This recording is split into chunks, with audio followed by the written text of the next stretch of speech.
भारतीय संसदको भित्तिचित्रमा लुम्बिनी र कपिलवस्तु राखेपछि बाबुराम भट्टराईको आपत्ति, विवादित सांसद विकास कोष बेउताइयो, प्रति सांसद 5 करोड रुपियाँ दिइने। बजेटमा अलपत्र गौतम बुद्ध अन्तर्राष्ट्रिय रङ्गशालाको नाम समेत लिएन। सैनिक अस्पतालमा 3 रुपियाँ पर्ने औषधि बजारमा 38 रुपियाँ।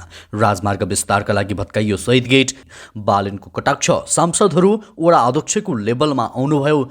अखण्ड भारतको नक्साले दुई देशको सम्बन्ध बिगार्न सक्छ, बाबुराम भट्टराईको भनाई। जम्मूमा पुलबाट बस खस्यो, 10 जनाको मृत्यु, 20 घाइते। जुनसुकै टिमलाई हराउन सक्ने भएका छौँ।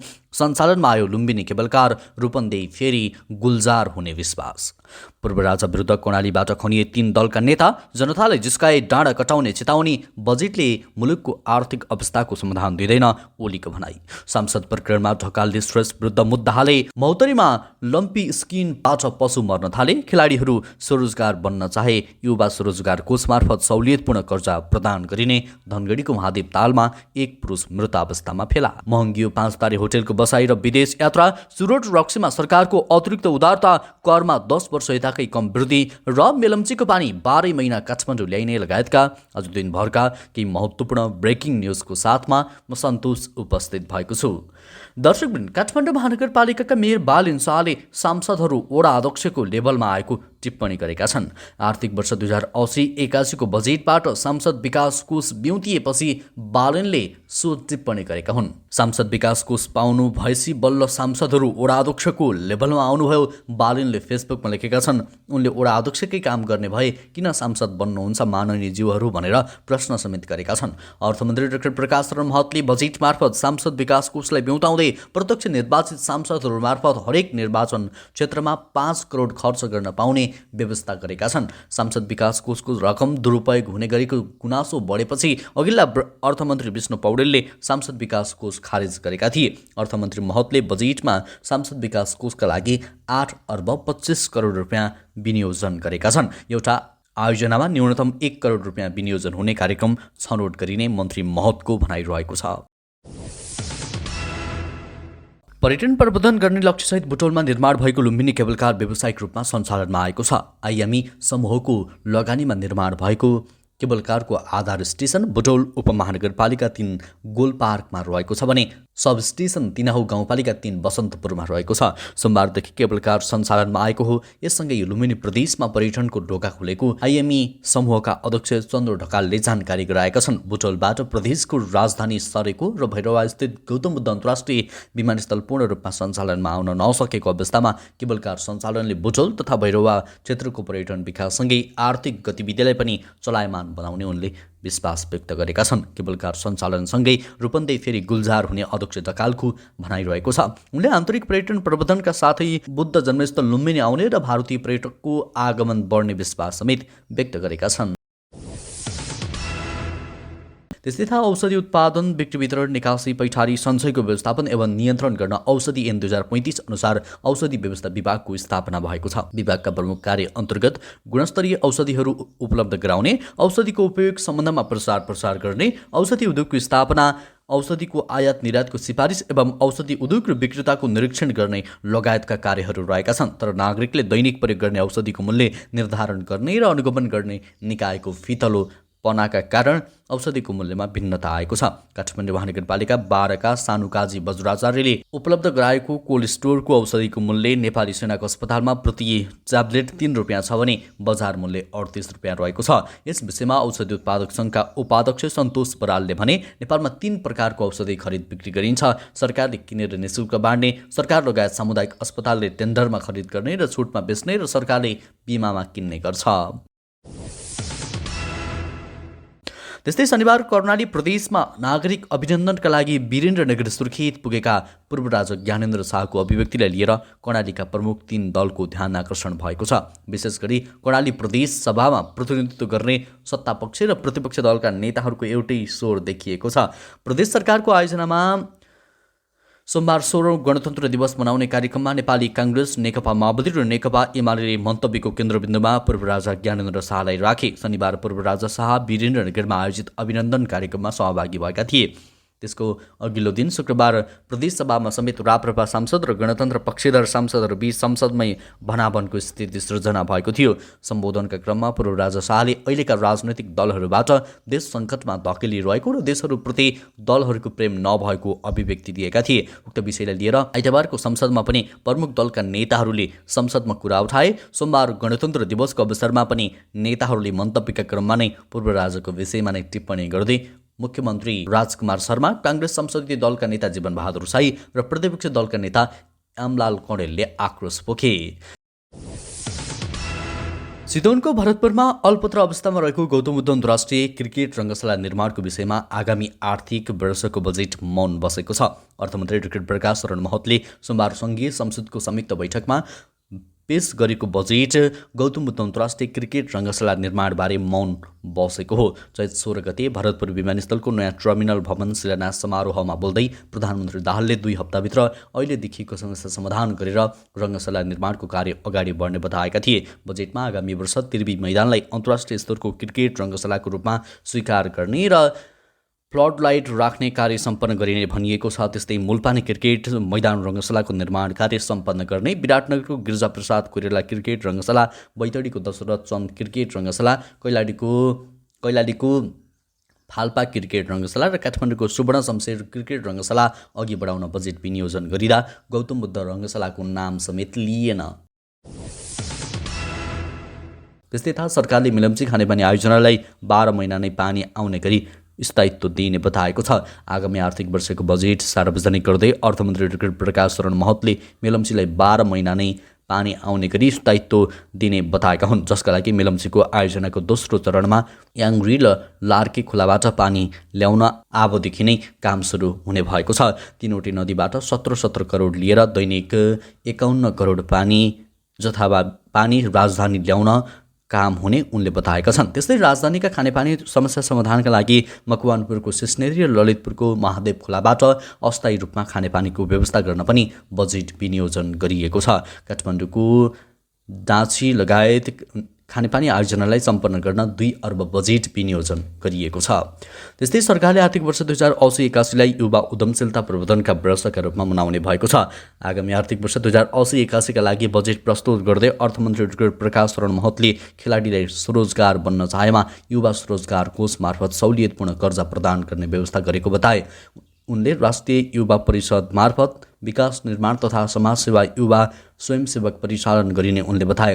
त्रिभुवन विश्वविद्यालय क्रिकेट मैदानलाई अन्तर्राष्ट्रिय स्तर क्रिकेट रङ्गशालाको रूपमा विकास गर्ने बताए। उनले मुलपानी क्रिकेट रङ्गशाला निर्माण सम्पन्न गर्ने, विराटनगरको गिरिजाप्रसाद क्रिकेट स्टेडियम, बैतडीको दशरथ चन्द क्रिकेट रङ्गशाला, कैलालीको फाप्ला क्रिकेट रङ्गशाला र काठमाडौँको सुवर्ण शमशेर क्रिकेट रङ्गशाला निर्माण कार्य अघि बढाउन बजेट व्यवस्थापन गरेको बताए। उनले निर्माणाधीन धनगढी, इटहरी, पोखरा र नेपालगञ्जको रङ्गशालाको प्रदेश कबड हल निर्माणका लागि बजेट व्यवस्था गरेको बताए। त्यस्तै जम्मूको कचराबाट 15 किलोमिटर टाढा जज्जर कोठली नजिक मङ्गलबार बिहान एउटा बस पुलबाट खसेर दुर्घटना भएको छ। उक्त दुर्घटनामा 10 जनाको मृत्यु भएको छ भने 20 जना घाइते भएका छन्। स्थानीय बासिन्दा CRPF SDRFले घटनास्थलमा मानिसहरूको उद्धार गरेको छ। बस अमृतसरबाट वैष्णो देवी जाँदै गरेको थियो। त्यसमा 75 जना यात्रु सवार थिए। सबै यात्रु बिहारका हुन्। जम्मूका उपायुक्त अवनी लवासले दुर्घटनामा 4 जना गम्भीर घाइते भएको बताए। उनलाई सामान्य चोट लागेको बताइएको छ। गम्भीर घाइतेलाई GMC जम्मूमा भर्ना गरिएको छ। अन्य घाइतेको स्थानीय स्वास्थ्य केन्द्रमा उपचार भइरहेको समाचार दैनिक भास्करमा उल्लेख गरिएको छ। त्यस्तै त राष्ट्रिय स्वतन्त्र पार्टीका महामन्त्री तथा प्रवक्ता डाक्टर मुकुल ढकालले पार्टीका निलम्बित समानुपातिक सांसद ढाका कुमार श्रेष्ठ विरुद्ध मुद्दा हालेका छन्। श्रेष्ठले आफूलाई सांसद बनाउँदा ढकाल र उपसभापति DP अर्यालले झण्डै 3 करोड रुपियाँ लिएको आरोप लगाएका थिए। उक्त आरोपपछि ढकालले आफूले कानुनी कारबाही खोज्ने बताएका थिए। सोही अनुसार उनले श्रेष्ठ विरुद्ध अदालतमा मानहानिको मुद्दा हालेका छन्। ढकालले फेसबुकमा लेखेका छन्, आफूलाई भएको अन्याय विरुद्ध कानुनी उपचार खोज्ने प्रयास गरेको छु। ढाका कुमारले मेडिकल व्यवसायी दुर्गा प्रसाईसँग 2 करोड रुपियाँ मागेको अडियो सार्वजनिक भएपछि उनलाई रासपाले निलम्बन गरेको थियो। पृथ्वीनारायण अन्तर्गत तनहुको व्यास नगरपालिका 4 भोरलेटार चोकमा रहेको शहीद गेट भत्काइएको छ। पृथ्वी राजमार्ग विस्तार गर्नका लागि बिहान उक्त शहीद गेट भत्काइएको हो। मुगलिन पोखरा सडक योजनाले दमौली प्रवेश गर्ने बिन्दुमा रहेको उक्त शहीद गेट भत्काइएको इन्जिनियर विष्णुप्रसाद पाण्डेले जानकारी दिएका छन्। नेकपा माओवादी केन्द्रले उक्त शहीद गेटको निर्माण गरेको थियो। शहीद गेटमा तनहुँ जिल्लामा विभिन्न समयमा शहादत प्राप्त गरेका शहीदहरूको विवरण समेटिएको थियो। मुगलिन पोखरा सडक खण्डलाई 4 लेनमा विस्तार गर्न काम भइरहेको छ। मुगलिनबाट पोखरासम्मको खण्डलाई 2 भागमा ठेक्का सम्झौता गरी काम भइरहेको छ। त्यस्तै आइसिसी एकदिवसीय विश्वकप छनौटको तयारीको क्रममा दक्षिण अफ्रिकामा अभ्यास क्याम्पका लागि जानुअघि राष्ट्रिय क्रिकेट टिमका कप्तान रोहित कुमार पौडेलले टिमको सन्तुलन र आत्मविश्वासमा उल्लेख्य सुधार भएको बताएका छन्। विश्वकप छनौटका लागि जिम्बाब्वे पुग्नु अघि नेपाल टिमले दक्षिण अफ्रिकामा 10 दिनको तयारी गर्नेछ। जिम्बाब्वेले वातावरण सुहाउँदो भएकाले नेपालले दक्षिण अफ्रिका रोजेको हो। प्रशिक्षण मन्त्री देसाईले आइतबार घोषणा गरेका 16 सदस्यीय टिम मङ्गलबार दक्षिण अफ्रिका जानेछ। त्यहाँ नेपालले स्थानीय टिमहरूसँग 4वटा अभ्यास खेलको तयारी भइरहेको बताएका छन्। हामी 1 सातादेखि तयारीमा छौँ, प्राविधिक तयारीलाई ध्यान दिएका छौँ, सबैजना उत्साहित हुनुहुन्छ। सोमबार पत्रकारहरूसँगको कुराकानीमा कप्तान रोहितले भने 4वटा अभ्यास खेल छन्, त्यसलाई प्रयोग गरेर विश्वकप छनौटको तयारी पुरा गर्नेछौँ उनले भनेका छन्। त्यस्तै त राष्ट्रिय प्रजातन्त्र पार्टीका सांसद ज्ञानबहादुर साईले बजेट नराम्रो नआएको बताएका छन्। आगामी आर्थिक वर्षको बजेटपछि सांसद बाहिर सञ्चारकर्मीहरूसँग कुराकानी गर्दै बजेट त्यति नराम्रो नभएको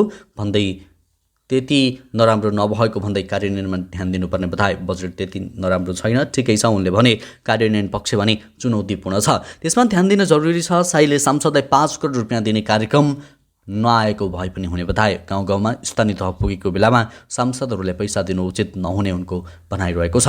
उनले थपे स्थानीय सरकार भएको अवस्थामा सांसदलाई पैसा दिनु आवश्यक चाहिँ होइन। अर्को प्रसङ्ग, पूर्व प्रधानमन्त्री तथा समाजवादी पार्टीका अध्यक्ष डाक्टर बाबुराम भट्टराईले भारतको नयाँ संसद भवनमा राखिएको अखण्ड भारतको नक्साले नेपाल र भारत बीचको कूटनीतिक सम्बन्धमा विवाद उत्पन्न गराउन सक्ने बताएका छन्।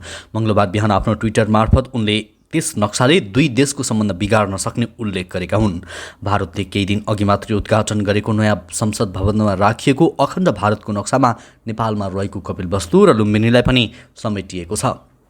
त्यस नक्सा मार्फत भारतले कपिलवस्तु र लुम्बिनीलाई उसकै भूभागमा जस्तो देखाउन खोज्दा 2 छिमेकीको सम्बन्धमा अविश्वास आउने उनले ट्विटरमा लेखेका छन्।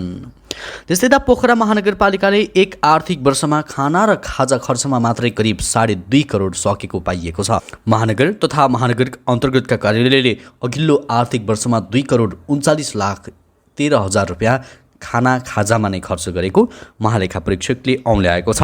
यो वर्ष नयाँ भने होइन। अघिल्लो आर्थिक वर्ष 2077-78 पनि महानगरले खाजा र खानामा 2 करोड 40,15,000 रुपियाँ खर्च गरेको थियो। स्थानीय सरकार सञ्चालन ऐन 2074 को दफा 71 बमोजिम व्ययको बजेट अनुमान आन्तरिक आयको परिधिभित्र रही औचित्यताको आधारमा विविध खर्च गर्नुपर्ने व्यवस्था छ। तर महानगरले विविध तथा खाना खाजामा अचाक्ली खर्च गरेको पाइएको हो। त्यस्तै त कैलालीको धनगढी उपमहानगरपालिका 16 स्थित महादेव तालमा 1 जना पुरुषको शव भेटिएको छ। अन्दाजी 25 वर्षीय लोकेश भाटको शव मङ्गलबार बिहान तालमा डुबेको अवस्थामा फेला परेको छ। जिल्ला प्रहरी कार्यालयका प्रहरी निरीक्षक खगेन्द्र साउदले तालमा नुहाउन गएका बेला 4 जनामध्ये भाट नफर्किएपछि खोजी हुँदा शव भेटिएको हो। उनीसँगै नुहाउन गएका 3 जनालाई नियन्त्रणमा लिएको जानकारी दिएका छन्। घटनाबारे थप अनुसन्धान भइरहेको प्रहरीले जानकारी गराएको छ। त्यस्तै त महोत्तरी जिल्लाको बर्दिवास नगरपालिकाको एउटै वडामा 150 बढी गाई गोरुमा लम्पी स्किन रोग देखा परेको छ। बर्दिवास 10 खयर मारामा स्थानीयले पालेका गाई गोरुमा लम्पी स्किन रोग देखिएको स्थानीय पशुपालक कृष्ण बहादुर थापाले बताए। उनका अनुसार विगत 10-15 दिनदेखि नै गाउँमा रोगले समस्या हुँदै गएको र अहिलेसम्म 10 पशु मरिसकेको बताइएको छ। केही दिनदेखि पशुको छालामा अचानक नयाँ खालको सङ्क्रमण देखिन थालेको, जिउभरि गिर्खा आउन थालेको, घाउ जस्तो भएर पिप बग्न थालेको, उच्च ज्वरो लगायतका लक्षण देखिएको र अहिलेसम्म 10 पशु मरिसकेको स्थानीय पशुपालक वीरेन्द्र थापाले बताएका छन्। बर्दिवास नगर प्रमुख प्रहद कुमार छेत्रीले खयर माराका पशुमा लम्पी स्किन देखिएको र यसको रोकथाम र उपचारका लागि पशु चिकित्सकसँग परामर्शसहित आवश्यक औषधिको व्यवस्था गर्न लागेको पनि बताएका छन्। र नेकपा एमालेका अध्यक्ष केपी शर्मा ओलीले बजेटले मुलुकको आर्थिक समस्याको समाधान नदिने बताएका छन्। सोमबार बजेट सार्वजनिक भएपछि संसद भवनमा संक्षिप्त प्रतिक्रिया दिँदै ओलीले यस्तो बताएका हुन्। उनले बजेटले सङ्कट दर्शाएको भए पनि सङ्कटको समाधान केही पनि नदिने बताए। बजेटका बारेमा विस्तृत रूपमा पछि धारणा राख्ने, सार्वजनिक रूपमा उल्लेख गर्ने पनि घोषणा गरेका छन्। हवस् त दर्शकवृन्द, यो खबर सँगसँगै अहिलेलाई केही चर्चामा रहेका महत्त्वपूर्ण खबर अपडेटहरू यति नै। पलपलको न्युज अपडेटका लागि हाम्रो च्यानललाई सब्स्क्राइब गर्दै भिडियोलाई लाइक गर्न नछुटाउनुहोला। नमस्कार।